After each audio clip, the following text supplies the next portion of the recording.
The guest is Dr. Charles Kimbrough, a longtime NAACP activist, and the topic is the Korean War and civil rights. And of course, Dr. Kimbrough, over these last few minutes that we have here, give us some idea in terms of what it was like to be a part of the military when you went in. Of course, you came out and was able to take advantage of the GI Bill.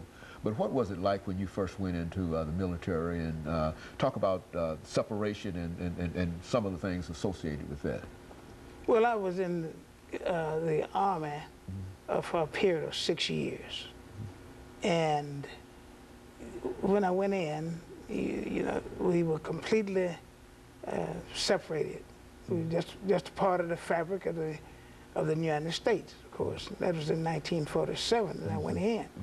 And then, of course, President Truman, with his executive order, desegregated the armed services. And, of course, it was at snail pace, pretty much like the school system was here in Nashville and surrounding area.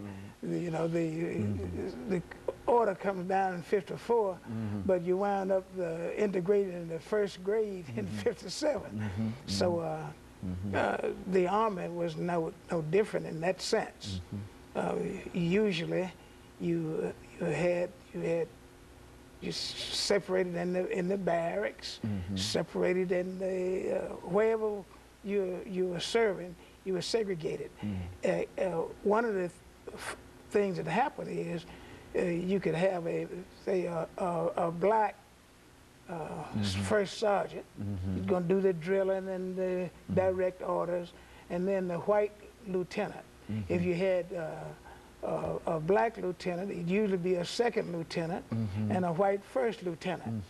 But so it's always that pecking order from the top down. Then, of course, my second tour saw some differences, many more differences, in that you started to have, you'd have blacks and whites eating in the mess hall together, and, but still going back to their, for the most part, their separate units. Of course, eventually, I saw greater aspects of desegregation in that I was at Fort Benning, Georgia at one point in time. That was still during the Korean War, but having gotten wounded and came back stateside, where as a black person, I was trained by a white sergeant for be over the orthopedic ward, and then I got in a position to do that myself. But racism being what it was, the person, a captain, wanted me to train a white individual to take my job.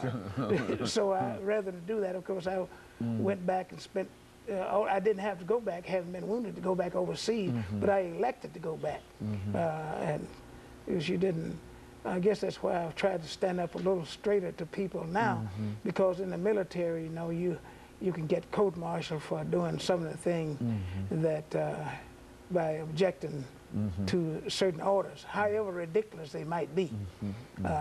But that was a part of the military. And of course, we did see, and it's commonplace now, but whites and blacks start playing basketball together, boxing matches, you know, all that kind of thing was integrated. And so it was very, very slow coming around in terms of just bringing even the Army together. And all this time, for the most part, society is still as segregated outside of the military, is still much more segregated than the military was. Well, that is true. You can